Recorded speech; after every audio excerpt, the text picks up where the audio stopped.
Radio Rasinda, Untaian Nada Penabur Kasih.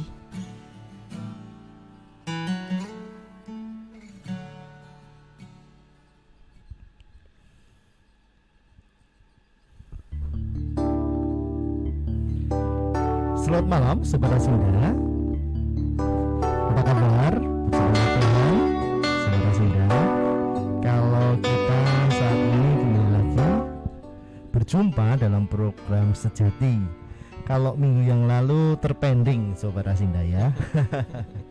Tapi malam hari ini bisa bersama-sama kembali bergabung dengan Sejati, sentuhan jiwa damai di hati. Dan masih melanjutkan program yang kemarin tentang bedah buku. Bedah buku bersama Sobat Daveteko, Sobat Jokodik, dan Sobat Anton Isaryono. Tetapi malam hari ini karena ada satu dan lain hal, Sobat Anton tidak bisa bergabung. Tetapi tidak mengurangi rasa semarak kita. Malam hari ini akan bersama-sama dilayani atau ditemani oleh Sobat David dan Sobat Joko Tiktoyo.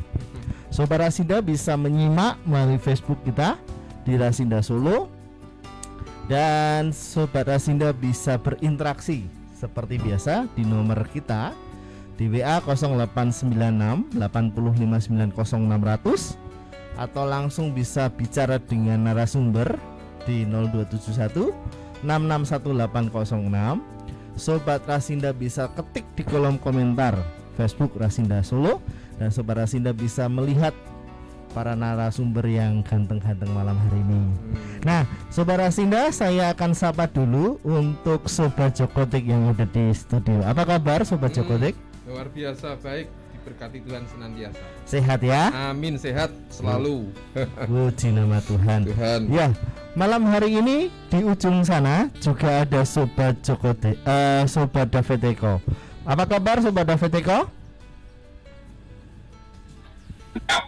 Mantap. Bagaimana? Sentuhan jiwa damai di hati. Mantap. Puji Tuhan. Di sana hujankah? Sangat lebat sekali hujan. Sangat Ini lebat. masih hujan deras Ya. sekali ya. Kita berdoa berharap supaya nanti tidak terjadi yang tidak diinginkan ya Sobat Jokotik dan Sobat Daveteko. Baik, 1 jam ke depan akan ditemani oleh Sobat Jokotik dan Sobat Daveteko. Sebelumnya cung kita Rasinda Radio untuk Sobat Rasinda, dan kita langsung ke Sobat Jokotik. Radio Rasinda, Untaian Nada Penabur Kasih. Ya, silakan Sobat Jokotik. Ya, terima kasih untuk Sobat Musiteja. Kita ketemu lagi sementara seminggu yang lalu atau Kamis malam yang lalu. Ya, tadi sudah disampaikan oleh Sobat Kohos Musiteja, dikatakan ada kendala. Ya, termasuk malam ini juga seharusnya ada Sobat Anton ya, karena ya ini makanya seminggu yang lalu kami mohon didoakan supaya kami bisa melayani, bisa sehat senantiasa gitu ya. Jadi Sobat Anton mohon didoakan supaya benar-benar fit kembali. Ini baru beristirahat. Gak apa-apa, saya kira kita berdua, Sobat Joko Tik dan Sobat Daveteko, akan melayani terkait dengan bedah buku. Bedah buku yang sudah 2 kali kita ketemu, dan ini pertemuan yang ketiga, rasanya pertemuan terakhir terkait dengan bedah buku, yaitu bedah buku kabar baik di tengah dunia maya ya. Jadi bukunya ini, nah kemarin atau 2 minggu yang lalu itu masih ada PR, pertanyaan-pertanyaan yang belum terjawab dari Facebook maupun dari WhatsApp. Ya, saya akan bacakan langsung saja. Atau, oh iya, Sobat Daveteko gimana? Ini langsung pertanyaan atau mungkin ada pendahuluan? Pengantar dulu silakan mungkin ya. Nanti tiba-tiba kok ono pertanyaan yopo gitu. Silakan David Eko, Sobat David Eko bisa menyampaikan pengantar dulu. Nah, terima kasih ya, Sobat Cokotik. Dan juga selamat malam semua Sobat sejati yang sedang berada di Radio Rasinda ya. Senang bertemu kembali di tengah-tengah situasi yang masih abnormal ini ya. Beberapa di antara teman-teman tidak bisa siaran, tidak bisa mengudara ya, karena memang ada sebagian dari kami juga yang terpapar ya oleh Omikron. Saya sendiri juga terpapar, tapi puji Tuhan sudah sembuh, sehingga kami tidak bisa mengudara ya. Bersyukur kami sekarang sudah sehat. Saya sudah minum kopi lagi ya, untuk menambah semangat. Setelah berapa hari tidak berani minum kopi ya. Dan ini berkaitan dengan bedah buku ini, kenapa sampai dibedah 3 kali ya? Nanti kalau dibedah sampai 3 kali nggak dedel duel gitu. Ya ada pertimbangannya kenapa sampai 3 kali ya, sampai part 3 gitu ya. Mengingat kemarin dalam bedah buku yang part 2 itu masih ada beberapa teman-teman yang belum terjawab ya. Ada beberapa pertanyaan-pertanyaan yang tertunda, juga ada yang japri secara pribadi via WA yang ingin bertanya lebih lanjut berkaitan dengan kabar baik di tengah dunia maya ini ya. Maka dari itu, karena belum tuntas ya, sehingga kami ingin menuntaskan malam hari ini. Dan kami juga berharap ya para pendengar bisa berinteraksi. Seperti janji kami, setiap tampil ada 1 giveaway untuk teman-teman. Untuk siaran yang pertama kami sudah memilih ya 1 pendengar ya, dan pemirsa kami sudah memilih. Kemudian pada sesi yang kedua juga kami sudah memilih ya pendengar atau pemirsa yang mengikuti acara ini dengan berkomen ria ya. Itu sangat menambah semangat kami. Nah, malam hari ini masih ada lagi, jadi ada 3 buku free yang akan dibagikan kepada pendengar sejati. Ini berita sukacita ya. Kabar baik di tengah dunia nyata ya. Kabar baik di tengah dunia nyata ya. Juga dunia maya. Itu Sobat Cokotik. Jadi kenapa kok harus sampai berpart-part sampai 3 itu, karena memang kami ingin melayani dengan tuntas setiap para pendengar supaya nanti punya kerinduan untuk membaca buku ini. Nah, kalau Bapak Ibu Saudara Sobat Sejati pengen mendapatkan buku ini atau membeli buku ini, nanti bisa langsung kepada Rasinda bertanya. Nanti Rasinda akan menghubungkan kepada kami untuk semua yang ada di tempat ini supaya bisa mengikuti buku ini dengan baik ya. Ya, sebelum beli buku bisa kita ngobrol-ngobrol dulu, denger komen-komen ya. Dan buku ini saya rekomendasikan karena buku ini juga menolong banyak orang untuk bagaimana ya bersikap secara bijak, khususnya dalam mewartakan kabar baik di tengah dunia maya. Saya rasa itu warming up ya. Kalau orang main sepak bola itu kan harus pemanasan dulu, Mas Joko. Karena kalau nggak pemanasan nanti bisa kram ya, berbahaya ya.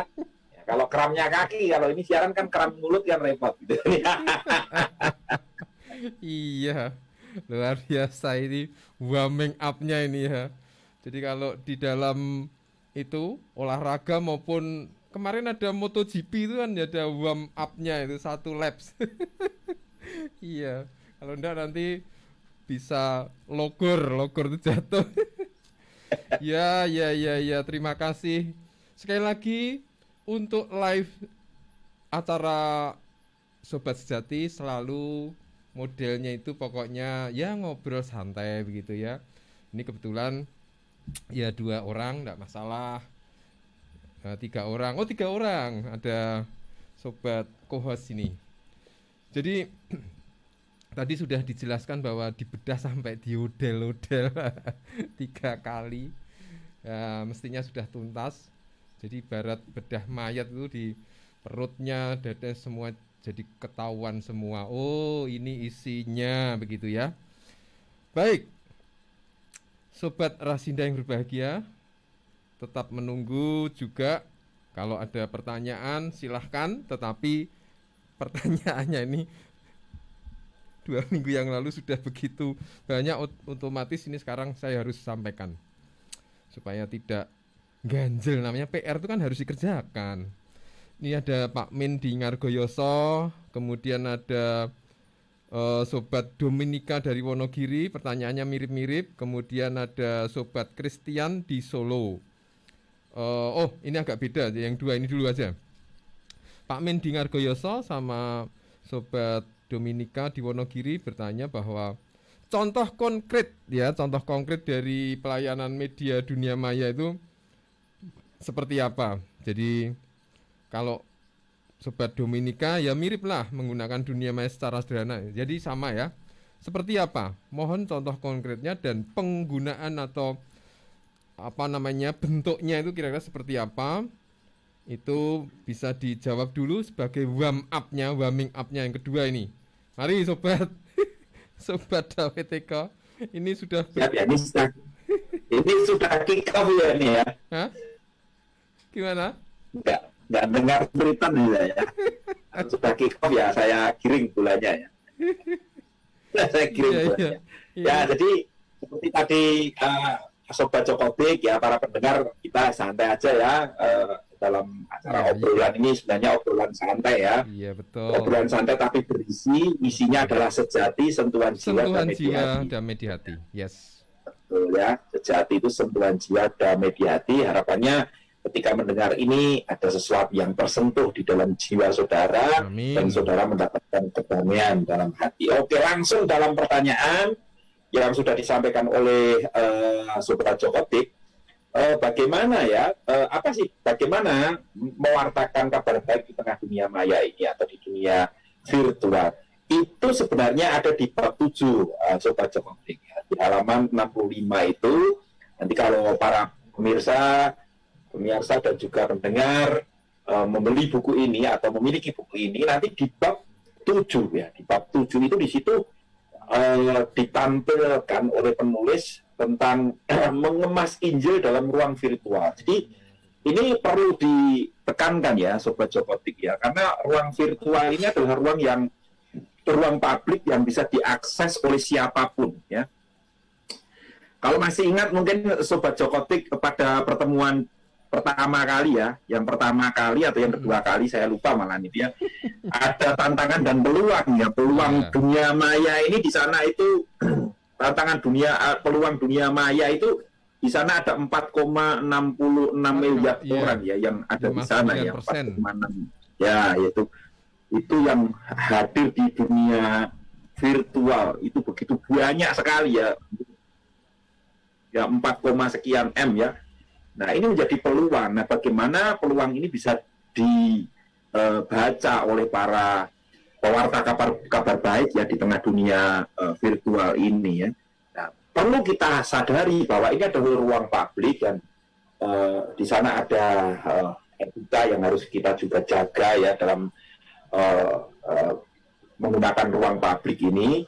Dan jangan lupa kita juga harus mengerti bahwa di dalam kita menggunakan ruang publik atau media elektronik ini juga ada undang-undangnya, Sobat Joko. Jadi kita harus hati-hati juga ya, jangan sembarangan menggunakannya.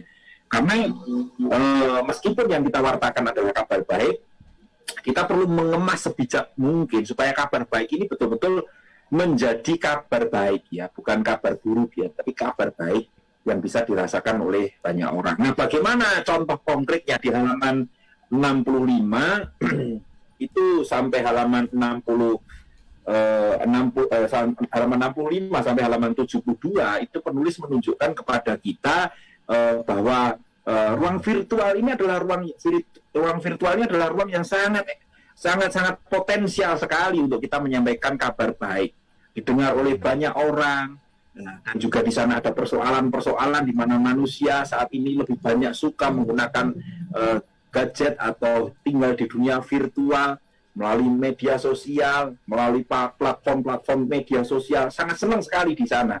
Nah, makanya perlu ada kemasan-kemasan yang menarik, misalnya pelayanan lewat media YouTube misalnya. Bisa menggunakan media YouTube dengan memberikan kesaksian atau pengalaman-pengalaman pribadi. Bagaimana kita sebagai orang-orang yang sudah diselamatkan melalui kabar baik, ya, kehidupan kita, ya, bisa di-share di sana, ya, di-share di sana. Bagaimana kita dulu punya pengalaman hidup yang mungkin hancur-hancuran, tapi ketika bertemu dengan kabar baik itu, dan kita bertemu dengan satu pribadi di sana namanya Yesus Kristus, dan kita mengalami sukacita, damai sejahtera, diselamatkan, bisa share di situ, ya, bisa share di situ melalui YouTube. Nah, sekarang banyak sekali, ya, para pewarta kabar baik yang menggunakan media YouTube untuk men-sharingkan pengalaman pribadinya. Itu bisa. Atau mungkin menggunakan misalnya media sosial yang lain, misalnya TikTok misalnya, ya. Kalau TikTok kan nggak bisa lama-lama itu, ya. Kalau kita menjadi pengguna akun TikTok yang pertama kali, kita hanya dikasih waktu 1,5 menit.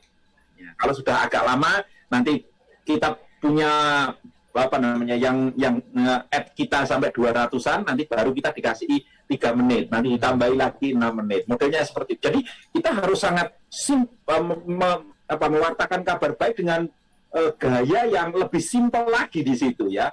Bisa sampai ke poin-poin, atau mungkin tidak perlu banyak kata-kata, kita pakai tulisan di situ, kemudian kita sambil bergoyang-goyang, ada musiknya, sehingga orang akan tertarik, ya. Penampilannya jangan hanya bangun tidur langsung bikin konten, ya, harusnya mandi dulu, keramas dulu, gosok gigi, begitu, ya. Ya, karena ini tampilan video ini kan harus yang menarik, begitu. Atau pakai platform yang lain, misalnya pakai Twitter, ya, atau Twitter, pakai Facebook, ya.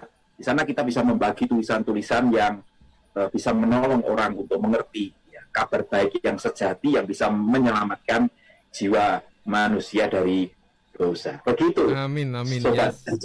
Iya, ini berarti sudah menjawab dari, ini kelihatannya anak didik dari Sobat David Eko, dari STT Tawangmangu ini.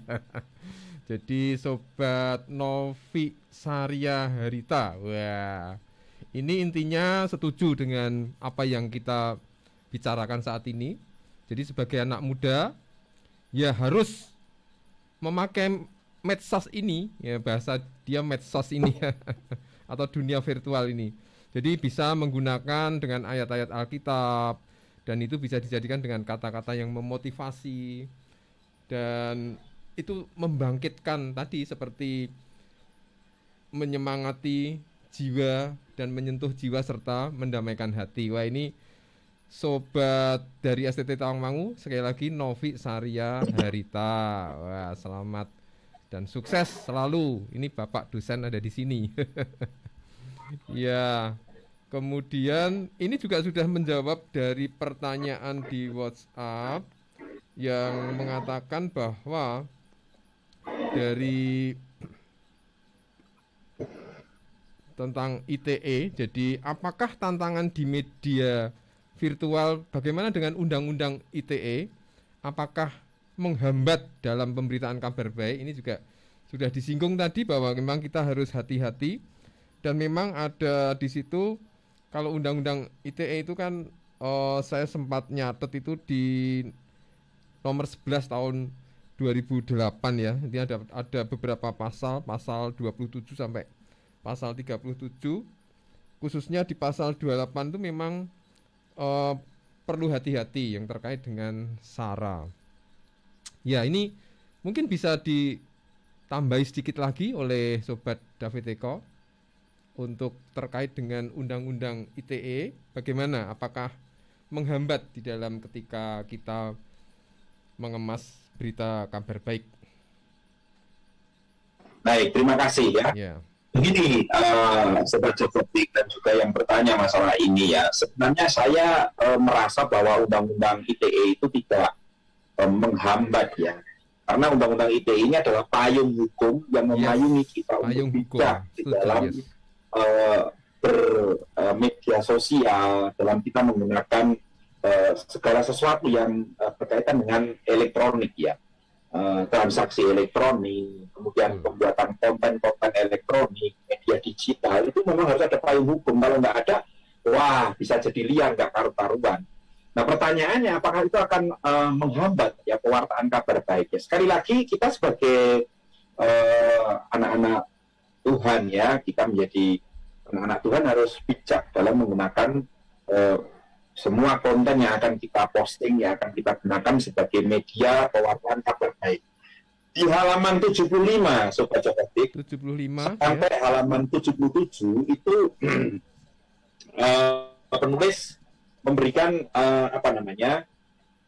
nilai-nilai yang perlu ditabur di dalam pewartaan kabar baik melalui media elektronik, media digital, atau penyampaian kabar baik di tengah dunia maya. Ada nilai-nilai di situ. Nah, nilai-nilai ini patut untuk direnungkan bagi setiap pewarta kabar baik ya, supaya jangan sampai nanti ini akan menjadi kontraproduktif ya. Kita ingin ngomong tentang kabar baik, malah nanti menjadi kabar buruk gitu ya. Jadi ini yang perlu diperhatikan. Jadi saya melihat di sini penulis menulis 5 ya nilai-nilai sehubungan dengan pewartaan kabar baik ya yang perlu dipegang oleh para pewarta kabar baik di tengah dunia virtual, dunia maya. Nilai-nilai ini bagus sekali. Yang saya comot satu saja yaitu nilai kasih ya. Sekali lagi kita ini mewartakan kabar baik yang harus didasari motif kasih ya. Motif kasih bukan motif yang lain. Motif kasih ini karena kita tahu dunia ini sedang dijejali dengan kabar buruk ya. Baik di dunia realitas, dunia nyata maupun di dunia maya. Kalau kita melihat yang membuka media sosial, membuka website, kita hari-hari ini dijejali dengan berita-berita buruk, kabar-kabar buruk yang membuat tensi itu bisa tegang gitu, bisa tinggi gitu ya. Kita bisa kena hipertensi tiba-tiba kalau kita mendengar warta-warta ya, berita-berita berkaitan dengan dunia. Nah, di tengah kabar buruk ini kesempatan ya pewarta kabar baik menghadirkan kabar baik ya dengan motif kasih itu. Jadi sekali lagi motifnya kasih. Dan penulis buku ini juga memberikan satu penjelasan yang sangat menarik di halaman 72 dan 73 berkaitan dengan mengemas Injil dalam platform media sosial. Itu kita harus juga memperhatikan ya kultur budaya di mana kita ada ya, supaya kita tidak juga bertabrakan dengan kultur yang sebenarnya kultur atau budaya itu bisa menjadi tempat persemaian kabar baik itu sendiri. Persemaian. Ya. Di tempat persemaian ya, kalau para pernah yang suka ke sawah itu menabur benih itu tahu artinya tempat persemaian ya. Jangan malah tempat persemaiannya diinjak-injak. Nah, kita nggak punya tempat untuk menyampaikan kabar baik. Nah, jadi kita juga harus memiliki kesadaran kultural yang baik ya. Jadi kesadaran kultural itu kita harus peka begitu, harus peka dan jangan sampai kita menabrak etika dan lain sebagainya. Begitu Sobat. Iya, jadi ini luar biasa. Jadi kata kuncinya adalah ada nilai-nilai di sana dan itu menjadi rambu juga ya. Jadi di sana ada kasih. Sebenarnya kalau Sobat Christian tadi yang bertanya, itu makanya perlu baca dan beli bukunya, karena sebenarnya ada 5 dan 5 nilai. Ini memang sengaja oleh Sobat David Eko hanya dicuplik 1 biar penasaran itu loh. Sakjane ono piro to? Ini ternyata ada 5 loh. Ya yang 2, 3, 4, 5 enggak saya bacakan. Nanti biar Sobat Christian yang bertanya ini bisa beli bukunya di Rasinda, ada ya Sobat Musik? Ada kan? Kalau nggak ada mungkin di toko buku Kristen ada. Bisa dapatkan, pasti ada. Karena saya dengar sudah habis. Ini mau cetak ulang. Oke. Luar biasa, Tuhan senantiasa dimuliakan. Sobat David Eko, ini ada pertanyaan lagi dari Tri, Sobat Tri Y dari Sutarjo. Itu media yaitu FB, YouTube dan seterusnya itu ya. Apa saja yang dipakai mengingat masing-masing penggunanya berbeda dalam hal usia. Jadi ini kontekstual ya. Nanti silahkan mau dijawab seperti apa. Kemudian yang kedua, apa sih kriterianya supaya kita tidak salah atau tersesat dalam memilih channel ya. Sumber berita yang benar tuh yang mana gitu ya. Apa ada apa namanya rambu-rambu atau screening atau apa gitu. Mohon dijawab dengan singkat karena ini ada pertanyaan berikutnya lagi. Silakan Sobat David Eko. Ya, terima kasih ya. Ini Sobat Tri Yuliadi ini sebenarnya adalah teman saya ini ya. Oh. Selamat malam kalau mendengar ya. Ini di Tangerang ya. Seorang pendengar sejati ya. Ini sejati yang sangat-sangat sejati karena setiap sejati tampil Saudara Tri ini Yuli Sutarjo ini selalu mendengar bahkan komen-komen terus ya. Dan Saudara Tri salah satu yang dapat giveaway Mas. Nah, itu yang dapat giveaway ya. Ya, dapat giveaway ya. Nanti setelah part 3 ini akan kita kirim sama-sama ya dengan mereka yang juga dapat di part-part yang sebelumnya ya. Jadi Saudara Tri, ini menarik pertanyaannya ya. Pertanyaannya karena memang setiap kalau kita sempitkan ya dunia virtual ini kita sempitkan ke media sosial. Memang pengguna media sosial ini punya karakteristik masing-masing. Kalau kemarin Sobat Anton dengan jujur mengatakan bukan praktisi karena dia adalah supervisi ya, tapi bukan praktisi. Kalau saya cukup lama ya berkecimpung di media sosial ya. Saya punya platform media sosial yang saya gunakan di Facebook cukup lama ya. Saya pengguna Facebook yang cukup lama, sampai hari ini saya masih Facebooker ya. Walaupun Facebooknya sudah berganti Meta, saya tetap pakai istilah Facebook ya. Jadi Facebook kan sudah berubah jadi Meta. Nah, saya pengguna Facebook itu kalau tidak salah saya sejak tahun 2009 ya, kalau tidak salah ya, 2009 atau 2010 saya pengguna Facebook ya. Sudah cukup lama saya melanglang buana di Facebook. Nah, kemudian juga platform yang lain, TikTok, ya ini Sobat Jokotik ini juga saksi mata, saya punya platform TikTok juga. Bagus. Cuma saya kurang produktif dalam mengupload video ya, karena satu dan lain hal, ya ini masih mencari ide-ide ya. Tapi dari pengalaman saya, memang perlu adanya kecermatan dalam kita menggunakan platform media sosial itu. Misalnya contoh ya, kalau di halaman 75 ya Sobat Jokotik itu halaman 75 penulis menunjukkan ya pengguna TikTok di Indonesia per Juli 2021 itu mencapai 92,2 juta. Jadi saya kutip di halaman 75. Ini range usianya 18 sampai 34 tahun. Jadi pengguna TikTok di Indonesia itu tahun 2021 bulan Juli itu sudah mencapai 92,2 juta. Jadi ya. Dan banyak pengguna TikTok mayoritas itu Gen Alpha sebenarnya, Gen Alpha yang masih unyu-unyu ya, juga masih lucu-lucunya ya. Bahkan anak saya juga seorang TikToker ya, juga dia suka posting TikTok, padahal anak saya masih berumur 4 tahun ya.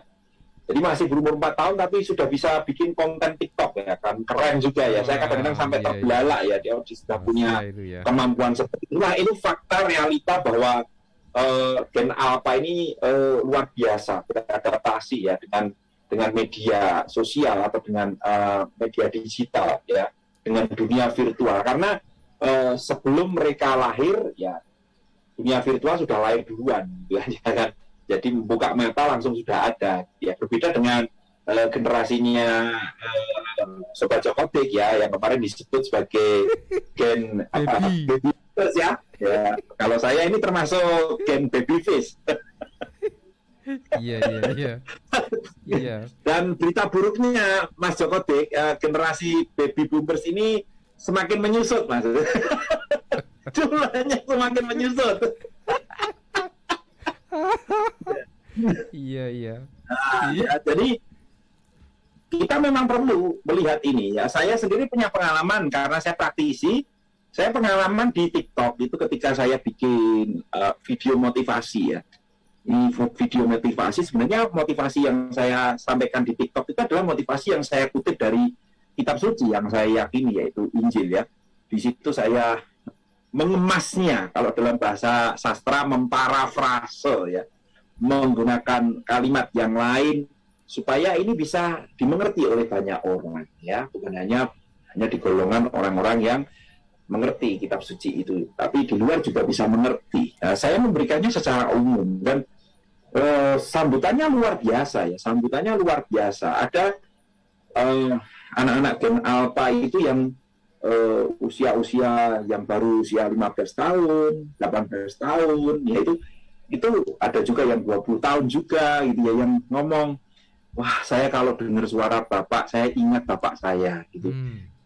Saya tanya, Kak, kenapa bapaknya? Dijawab, bapak saya sudah meninggal Pak, tapi dengan suara bapak saya terkangen, obat kangen buat saya. Wah itu kan luar biasa ya, walaupun lihat wajahnya saya itu tidak seganteng bapaknya, tapi suaranya mirip bapaknya gitu ya, dan mengobati rasa rindu.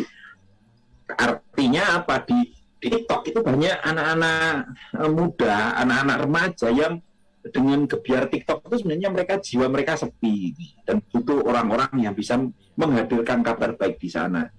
Dan ini perlu memang satu analisis yang tajam ya. Jadi untuk yang di Facebook itu biasanya banyak yang orang-orang milenial ya, Gen Z itu masih di TikTok juga ya, Gen Alpha ya itu juga ada di TikTok, dan itu bisa digunakan sesuai dengan usia-usia mereka. Begitu mereka juga. Iya. Wah ini pertanyaannya banyak sekali, jadi dan juga ada sobat-sobat yang komen gitu ya, maksudnya mantap gitu ya. Saya pikir banyak sekali, nanti kalau saya singgung satu-satu tidak selesai. Tapi tadi Sobat David mengatakan bahwa kemasan itu penting ya, jadi dikemas, jadi memparafrase tadi ya. Memang ya, betul. Sobat David ini rodok ngece saya tadi, memang generasi baby boomers memang ya betul menyusut sih. Teman saya kemarin ada yang dipanggil Tuhan sih. Tapi ya tapi ini enggak mendoakan loh ya Sobat Jokotik ya. Ini Sobat Jokotik ini masih dibutuhkan dalam sejati, paling tidak jadi host gitu. Iya. Ya memang ini Sobat David Eko ini kan masih kemarin tuh apa? Baby face. Baby face. Makanya masih punya. Generasi saya termasuk golongan generasi baby face ya. Beda dengan Sobat Jokotik kan baby boomers ya. Jadi saya baby face. Masih punya anak balita itu kan berarti masih terus itu. Ya cuma nama aja Dikdoyo, tapi wah ini kalah nih sama baby face-nya. Oke. Sobat David Eko, ini saya harus segera membacakan ini. Ada teman-teman sobat-sobat yang luar biasa, banyak sekali. Mulai dari ini aja dulu. Sobat David tadi katakan bahwa ada dampak negatif dan berhati-hati. Apakah bisa diberi tips agar saya bisa memberitakan kabar baik, tidak bermasalah dengan undang-undang ITE tadi. Nah ini luar biasa, paling tidak dari Sobat Maria Florencia ini kan sudah tergelitik, terbangkitkan nih semangatnya melalui buku ini ya, berarti ini wah bersyukur akan membuat enggak tahu di TikTok atau apa. Ya. Gimana? Mungkin ada Oke, saya jawab ya. Terima kasih Saudari Maria ya, Florencia, menarik sekali ya. Memang kita harus hati-hati ya di dalam menggunakan media sosial atau berkreasi di dunia maya ini. Kita harus berhati-hati karena ada undang-undang yang memayungi, ada payung hukum ya, supaya tidak liar, tidak kacau, tidak ini tadi sudah disebut oleh Sobat Joko, itu konten-konten yang sara ya. Ini harus hati-hati ya, jangan sampai kita menyinggung ya suku, agama, ras, dan golongan. Ini berbahaya sekali. Baru saja kita ada kasus besar yang saya tidak sebutkan, tapi semuanya pasti tahu ya, menyinggung satu suku tertentu itu menjadi masalah yang cukup besar. Juga ada masalah di mana mendiskreditkan agama tertentu. Nah, ini yang menjadi masalah. Jadi kita memang perlu kreatif ya Sobat Joko ya. Ini memang Undang-undang ITE ini bukan penghambat. Undang-undang ITE ini memayungi secara hukum dan mendorong kita untuk kreatif. Nah, bagaimana tipsnya? Ya tipsnya itu tadi ya. Sampaikan kabar baik yang tanpa mendiskreditkan suku, agama, ras, dan golongan. Contohnya bagaimana? Ya, kalau mau lihat, ya kalau punya akun TikTok, ya coba di-add TikTok saya. Nanti lihat di sana ya kan. Ini praktisi ya kan, saya bukan hanya sekedar tulis buku, tapi karena saya sudah praktisi di sana. Di sana di TikTok saya bikin konten, ya walaupun belum banyak sekali ya seperti TikTokers yang sudah melanglang buana dengan follower yang sudah sampai belakangnya pakai K ya, sorry. Kalau saya belum sampai ada belakangnya K itu ya. Nah itu nanti Anda bisa lihat di situ, bisa dicontoh ya. Kasih kata-kata motivasi, kata-kata dorongan, kata-kata yang menghibur ya. Memang pada waktu saudara upload di TikTok gitu ya, Sobat Sejati upload di TikTok, tidak tiba-tiba langsung bisa ada yang komen gitu, karena memang paling tidak harus sering dulu supaya banyak yang add dan akhirnya melihat kalau istilah di TikTok itu harus masuk FYP dulu ya. FYP itu apa? Ini istilah aja supaya video Anda itu bisa ketika di scroll orang itu bisa muncul di situ gitu. Karena itu TikTok kan jutaan, kita tadi sudah lihat ya ada 92 juta ya yang berada di TikTok itu ya penggunanya. Jadi video itu kan banyak sekali. Paling tidak kalau satu orang memposting satu video kan, kalau tadi dalam buku ini penulis menunjukkan ada 90-an juta orang di TikTok di 2021 ya sampai bulan Juli, berarti ada 92 juta video lah. Bagaimana tipsnya supaya bisa masuk ketika di scroll dilihat? Nah itu ada trik tersendiri. Nanti ada trik-trik yang bisa saya bagikan nanti. Begitu Sobat. Oke, luar biasa. Jadi langsung saja ini pertanyaan berikutnya. Dari Sobat Miranda Silia. Salam sejati. Wah, bagus sekali. Ini baru dengar nih ada istilah salam sejati. Biasanya cuma mantap, salam. Oh, ini ada salam kenal. Salam kenal dari Sobat Miranda Silia. Mohon pencerahan menurut Sobat Narsum, apakah penting mengutamakan judul konten? Nah, ini pertama judul konten yang mengundang kontroversi supaya viral. Bahkan mengundang perdebatan sehingga menimbulkan pandangan yang berbeda. Jadi judulnya ini seperti apa? Apakah supaya viral itu justru kontroversial atau ya seperti apa? Ini pertanyaan bagus sekali ini. Kemudian ada lagi yang selanjutnya, bagaimana dapat membedakan berita hoax dan berita kabar baik? Dari Sobat Jonathan. Sobat Jonathan ini juga sangat setia ini. Selalu mengikuti acara Sejati ya, Sentuhan Jiwa Damai di Hati. Dua pertanyaan itu mungkin bisa dijawab dengan singkat. Ya. Karena yang pertama memang iya.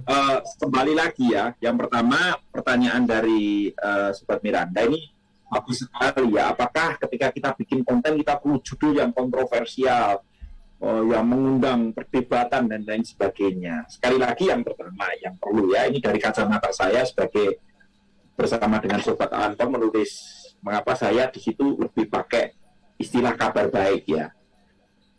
Saya lebih menekankan good news, kabar baik ya, bukan kabar kontroversial ya, betul ya Sobat ya, kontroversial ya.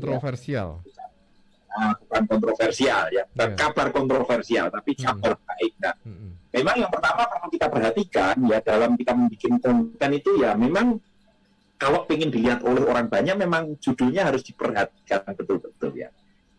Apakah perlu kontroversial? Ya tidak perlu kontroversial, pasti ya judul yang baik kan tidak perlu kontroversial, tapi paling tidak bisa mengundang orang untuk membaca atau mendengar video atau melihat video Anda, begitu ya. Jadi ingat kalau Anda sebagai seorang praktisi media sosial, ketika Anda menggunakan video, konten video itu ya memang perlu ada judul yang menarik, gitu ya, yang bisa membuat pembaca itu para penikmat konten itu ya bisa mengakses video dari konten kreator itu. Aku ingin buka ini gitu. Apa? Karena apa? Ada yang karena judulnya gitu ya. Jadi judul memang perlu diperhatikan, tapi tidak selalu kontroversial. Yang kedua, tidak selalu harus ada yang mengundang perdebatan-perdebatan. Memang ada ya di buku ini juga ditulis ya, ditulis ada contoh-contoh misalnya ada tokoh yang sangat terkenal ya di YouTube itu ya, yang namanya adalah Christian Prince ya. Ya, oke, kalau yang seperti itu bagaimana Pak? Ya, kalau saya sih kita harus ingat ya, kita ada di budaya atau kultur masyarakat yang memang harus mengedepankan etika ya, dan memang kita mungkin tidak sekelas Christian Prince dan tidak harus jadi Christian Prince. Tuhan itu pakai ya keunikan-keunikan kita, bahkan pakai kehidupan kita yang tidak harus selalu kontroversial. Itu sebagai saya ingat dosen saya waktu saya kuliah S2 dulu, dia mengatakan seperti ini. Media yang paling efektif itu adalah dirimu. Siapa? Ya manusia. Manusia itu media yang paling efektif. Sehingga ketika kita bisa membagikan kehidupan kita, menarasikan kehidupan kita dengan cara yang bijak, dengan cara yang baik, atau kita memperkenalkan kebenaran tanpa mendiskreditkan teman kita, mendiskreditkan tetangga kita, ya, atau keyakinan tetangga kita, keyakinan teman kita hanya share saja, ini keyakinan saya seperti ini ya. Nah, respon orang terserah, tapi yang penting kita menceritakan apa yang ada pada kita. Nah, juga di buku ini misalnya ada konten kreator namanya Rita Wahyu yang lebih Rita Wahyu ya, di situ juga dia lebih cenderung memberikan pengajaran ya, pengajaran apa yang ada di kitab suci ya, tanpa menyinggung kitab suci yang lain, dan ternyata banyak sekali followernya, bahkan rekan-rekan di luar iman juga menghargai gitu. Misalnya ada Dr. Bambang Nurseno yang berbicara secara lebih santun, membicarakan hal-hal yang itu juga ditulis dalam buku ini ya. Jadi kita perlu ya memperhatikan hal itu supaya kabar baik itu tetap menjadi kabar baik, tidak harus menjadi kabar buruk gitu. Terus kemudian yang kedua, tadi pertanyaan saudara Jumatan ya, membedakan kabar hoax. Nah, ini gampang. Kalau kabar hoax itu tidak ada dasarnya, ya, kabar hoax itu tidak ada dasarnya. Yang namanya hoax itu kan kebohongan ya. Bohong itu nggak perlu ada dasar gitu kan ya. Bahkan kalau malah orang itu kalau bohong itu ditanya dasarnya apa ya, dia nggak bisa jawab, dia bohong gitu kan. Tapi kalau kabar baik itu ada dasarnya. Dasarnya apa? Injil kerajaan Allah. Itu yang menjadi dasar, itu yang membedakan kabar baik dengan kabar hoax. Kabar baik ada dasarnya apa? Injil kerajaan Allah yang diwartakan oleh Yesus Kristus. Tapi kalau kabar hoax itu nggak ada dasarnya, bisa liar, bisa isinya menghancurkan. Ya. Tapi kalau kabar baik isinya itu memberikan sukacita, memberikan berita yang memulihkan, memberikan berita yang dapat menolong orang untuk mengenal pribadi Allah yang benar, yang mengasihi, yang menyelamatkan, yang memberikan sukacita dan damai sejahtera. Begitu, rekan. Oke, terima kasih. Ada pertanyaan yang kemarin, tapi saya bacakan yang hari ini dulu, yaitu Pak, saya dari Gunung Kidul. Wah, ada yang dari Gunung Kidul, dari Sobat Doni mengikuti program ini. Kemudian dari Lampung, dari Yohanes, Sobat Yohanes ikuti. Kemudian tadi banyak sih, ada sobat yang lain-lain yang sangat setia. Nama saya Ananda, ini juga ada dari ini muridnya, mahasiswanya Sobat David Eko dari STT Tangwangu. Nanti dulu nih yang saya bacakan nanti, soalnya yang kemarin itu menarik juga ini pertanyaannya. Dari Sobat Marcella Anandita itu kan mengatakan bahwa intinya itu kalau sudah berhasil di dunia virtual atau di dunia maya itu, tetapi ada semacam motivasi, karena dikatakan di sini sehingga dapat mendulang subscribe yang tentunya ujung-ujungnya cuan. Ujung-ujungnya duit, ujung-ujungnya laba gitu ya, cuan. Nah, ini gimana ini untuk menyikapi hamba-hamba Tuhan yang yang punya motivasi seperti itu. Pokoknya minta di-subscribe, kemudian sampai akhirnya viral dan seterusnya. Nah, mau dikomen ndak ini sobat? Ya, kembali lagi buku tentang kabar baik di tengah dunia maya ini sebuah buku yang dihadirkan untuk menjadi sebuah acuan bagi para pewarta kabar baik ya. Harapan kami bisa membaca buku ini. Dengan buku ini para pewarta kabar baik itu bisa mendapatkan acuan dan nilai-nilai yang bisa dikembangkan dalam pewartaan kabar baik. Di halaman yang ke-75 sampai halaman yang ke-77, penulis buku menunjukkan itu nilai-nilai yang harus dimiliki oleh seorang pewarta kabar baik di tengah dunia maya. Ada lima nilai yang harus dimiliki, dan 5 nilai ini yang seharusnya dihidupin. Kalau 5 nilai ini dihidupin, salah satunya ya nilai yang kelima, yaitu tanpa pamrih. Ya, tanpa pamrih. Nah, ini harus dihidupi ya. Walaupun ya tidak menutup kemungkinan untuk menjadi viral, untuk memiliki subscriber yang begitu banyak. Dan memang dengan subscriber yang begitu banyak itu bisa mendulang dalam tanda kutip mendulang emas di situ itu ya. Tapi ingat ya, orientasi, motivasinya kasih, kemudian nilai-nilainya adalah tanpa pamrih, itu harus dikembangkan. Makanya diharapkan buku ini juga dibaca oleh rekan-rekan yang lain yang saat ini sedang berkecimpung di dalam pewartaan Injil di dunia virtual. Begitu ya dari saya. Jadi itu hanya kalau dapat cuan itu efek sampingnya gitu ya, efek jadi atau berkatnya lah ya, jadi bukan sebuah tujuan. Karena di nilai-nilai yang ditulis di buku ini ada 5, yang terakhir tadi sudah disampaikan oleh Sobat David, yaitu tanpa pamrih ya. Itu baik, ini masih ada pertanyaan tadi yang dari STT Tawangmangu. Ini langsung saja, ini panjang sekali tetapi saya ringkas. Pertanyaannya, bagaimana kita sebagai fasilitator untuk mengarahkan kepada iman yang lebih dalam kepada Yesus, kepada orang percaya yang sudah ketagihan. Jadi ini ada ketagihan ya, ketagihan tren yang berkembang saat ini. Dari Ananda, Sobat Ananda, siswanya Sobat David Ekoi dari STT Tawangmangu. Itu gimana kita sebagai fasilitator nih untuk menghadapi atau membawa kepada supaya orang percaya itu yang sudah ketagihan, kadang-kadang sampai ketagihan. Sementara kalau saya tadi disinggung baby boomers mungkin agak kesulitan untuk mengikuti ya, ini sampai ketagihan gitu. Nah, ketagihannya ini kan perlu diarahkan, nah kira-kira seperti itu ya. Ini pertanyaan dari Sobat Ananda. Silahkan, gimana ini? Ya, Tuhan ya. Ananda, selamat malam ya. Nah, ini mahasiswa saya dan juga kebetulan dia anak bimbingan skripsi saya ya. Bersyukur telah mengikuti. Sejati ya, sentuhan jiwa damai di hati ya.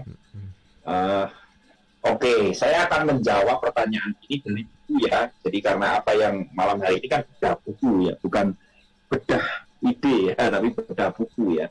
Jadi dari buku ini sebenarnya kami sudah menjawab ya pertanyaan itu di bab 8. Bab 8 itu ada namanya Injil sebagai jawaban fenomena hiperrealitas ya. Jadi di dalam praktik yang berkembang di dunia maya, praktik yang berkembang di dunia maya itu ada semacam side effect ya, ada efek samping dalam praktik di dunia maya itu. Salah satunya yaitu kecanduan ya. Karena memang bermain di dunia maya, berselancar di dunia maya itu atau di dunia internet itu sangat menyenangkan ya.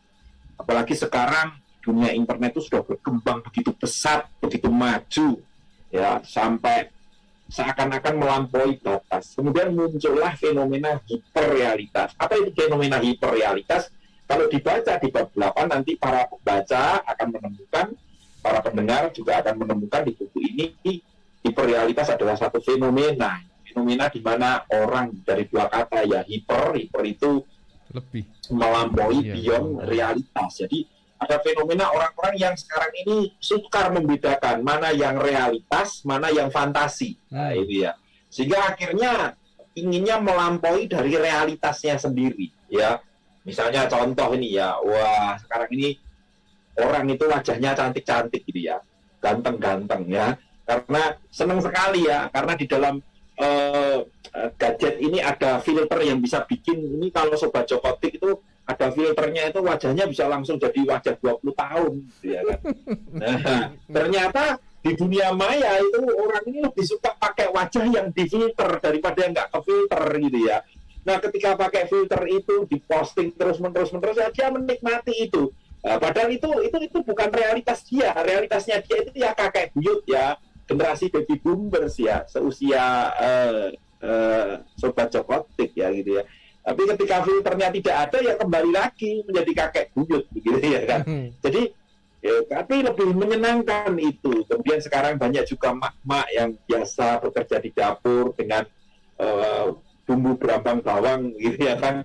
Wah sekarang bisa goyang-goyang di TikTok dengan filter yang menarik ya, itu lebih menyenangkan. Nah, ini salah satu contoh kecil ya, ada contoh yang lebih besar lagi, lebih banyak lagi tentang fenomena hiperrealitas. Dan ini jadi candu Sobat Jokotik, jadi candu. Nah, bagaimana kita menghadapi praktik seperti ini, fenomena seperti ini? Ya sekali lagi seperti judul di bab 8 itu judulnya adalah Injil sebagai jawaban fenomena hiperrealitas. Nah, jawaban apa yang bisa dijawab oleh Injil? Injil itu kabar baik yang bisa membuat manusia itu menemukan satu pribadi yang namanya Yesus Kristus, yang adalah Tuhan yang menjelma sebagai manusia, yang sudah mau mati, yang sudah lahir, yang mati, bangkit dan naik ke surga, yang menebus dosa-dosa kita.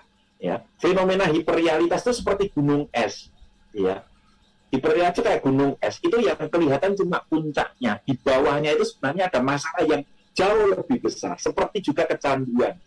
Ya, itu seperti fenomena gunung es. Nah, ketika kita berurusan dengan puncaknya saja tidak selesai, harus kita urus sampai ke bawah. Nah, apakah Injil bisa menolong? Salah satu akar dari semuanya adalah dosa. Ya, dosa itu membawa manusia menjadi egois, manusia tidak memikirkan orang lain, lebih mencintai dirinya sendiri. Nah, dengan berjumpa dengan kabar baik dan sang kabar baik itu sendiri, yaitu pribadi Yesus Kristus, diharapkan manusia mengalami keubahan hidup. Dan yang dari kecanduan itu tadi berubah. Kecanduan itu kan tidak efektif, menjadi efektif. Karena apa? Bukan kecanduan lagi, tapi produktif, bisa membagi sesuatu untuk orang lain, khususnya kabar baik di tengah dunia. Begitu kira-kira Sobat Jokotik. Iya. Terima kasih Sobat narasumber. Ini masih ada beberapa pertanyaan, makanya saya sudah dapat kode ini tinggal beberapa menit. Ini yang sudah dijawab, saya hanya bacakan aja dari Sobat Joko dari Solo. Loh, kok sama dengan saya? Sobat Joko dari Solo itu ada kelemahannya enggak dari sisi undang-undang ITE, berita kabar baik. Jadi tadi sudah dijelaskan bahwa ya kita perlu hati-hati, justru dengan undang-undang itu kita ada payung hukumnya begitu ya. Kemudian dari ada dua pertanyaannya mirip, ini saya sampaikan. Bapak narasumber, kapan sih Bapak mendapatkan ide? Mendapatkan ide ini dari Sobat Parman dari Tegal Sari, Karanganyar. Jadi kok bisa dapat ide ini? Ini mirip-mirip dengan pertanyaan dari Pramita Widyasiwi. Tolong dong idenya, bagi dong supaya tidak terlalu vulgar ya menyebut Kristen gitu ya. Apa ya Sobat narasumber, ide mengenai ide, gimana idenya? Cepet ya ini waktunya. Silakan sebentar. Sebenarnya kalau mau silakan kunjungi akun TikTok saya ya. Di situ ada beberapa video yang saya sudah konten saya yang sudah dilihat oleh banyak orang juga ya, yang di like oleh banyak orang juga, tidak satu agama dengan saya, tidak satu keyakinan dengan saya, tidak satu suku dengan saya, tidak satu ras dengan saya. Mereka dengan sukarela like video itu dan komen, dan ada yang mengatakan terima kasih Bapak, kok rasanya adem ya, itu bahasa anak anak-anak Gen Alpha kan seperti itu. Rasanya kalau lihat video Bapak kayak healing ya, gitu kan keren itu ya. Kalau Sobat Jokotek nggak ngerti itu healing itu apa, itu karena baby boomers gitu kan ya. Healing, rasanya kayak healing gitu ya. Jadi kan itu ya lihat aja di TikTok ya. Ya kebanyakan saya bikinnya itu motivasi, ya motivasi, video-video motivasi, membagi kata-kata yang membangun, memberi semangat. Karena harus diakui ketika orang itu, kalau panjenengan adalah orang-orang yang suka di media sosial, sebenarnya ketika kita membuka media sosial kita bisa menemukan banyak hati-hati yang sunyi, hati-hati yang sepi, yang butuh support, ya butuh kekuatan. Begitu. Iya, Sobat David Eko, terima kasih. Jadi ini ada pertanyaan yang jawab biar saya aja karena ini sudah terjawab, yaitu Bapak yang terhormat, saya mahasiswa teologi. Untuk buku ini, apakah kendala yang dihadapi saat membuat? Itu sudah dijawab 2 minggu yang lalu, yaitu kendalanya adalah malas. Saya masih ingat itu. Jadi kendalanya ini Sobat Andi Maurebe ini ya, ini pengen buat ini. Jadi malas itu harus dilawan itu. Ya. Jadi tolong enggak usah dijawab karena saya ingat banget jawabannya. Ini tambah sedikit aja, silakan. Tapi setengah menit. Sedikit sekali ya, sedikit sekali. Jadi gini, ini saya sedang OTW buku yang keempat, judulnya Peta Hidup Saleh ya. Ini juga saya mengalami fase stuck ya, stuck di bab 6 ini saya mengalami fase stuck ya. Kalau saya mengikuti rasa malas saya, ya buku saya nggak jadi launching di bulan April nanti ya, tidak bisa launching lagi di Sejati. Ya, jadi harus semangat, ya, semangat dalam menulis, gitu. Oke. Sebelum closing statement, jadi saya ingin, ini soalnya tadi disinggung soal baby boomers lah, soal kakek lah. Ini saya sebenarnya belum tua-tua amat loh.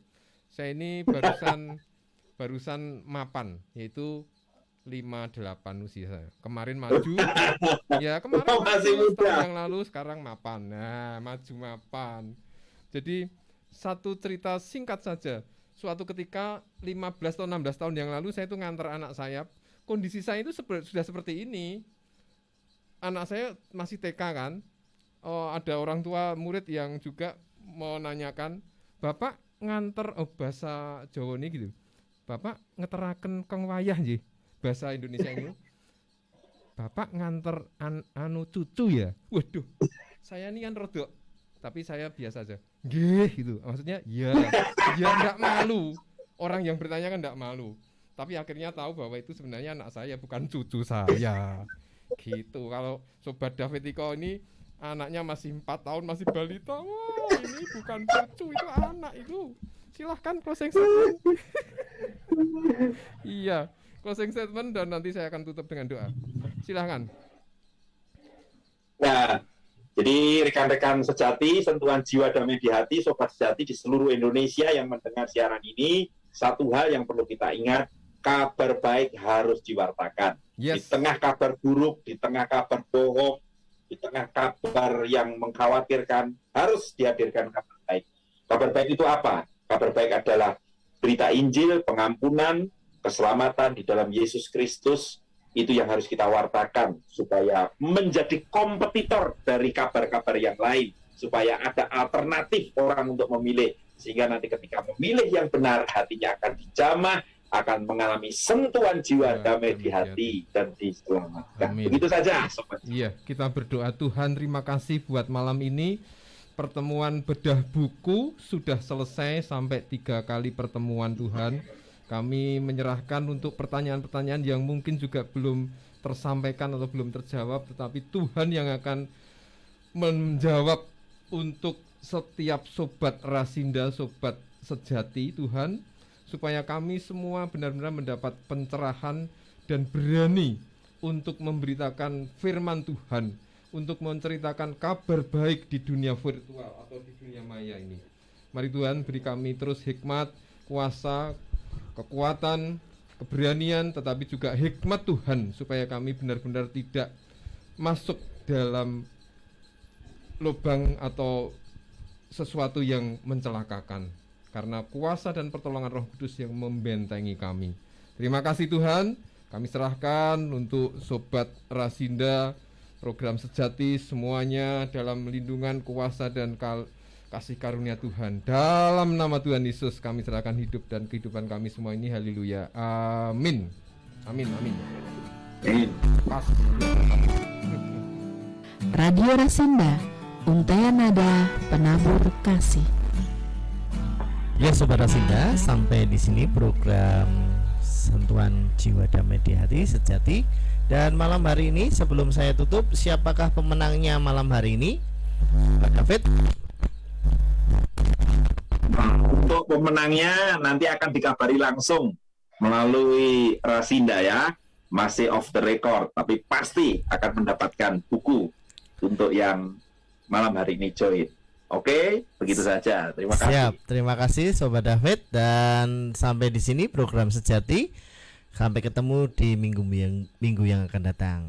Salam sehat, salam sejahtera untuk kita semua. Radio adalah media pemersatu bangsa. Ayo dengar radio, satu suara berjuta telinga.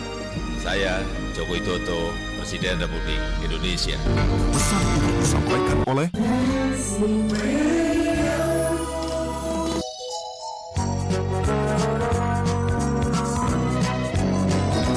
Kita berjubur di pagi ceria, semilir angin di senja bahagia. Seiring nikmatnya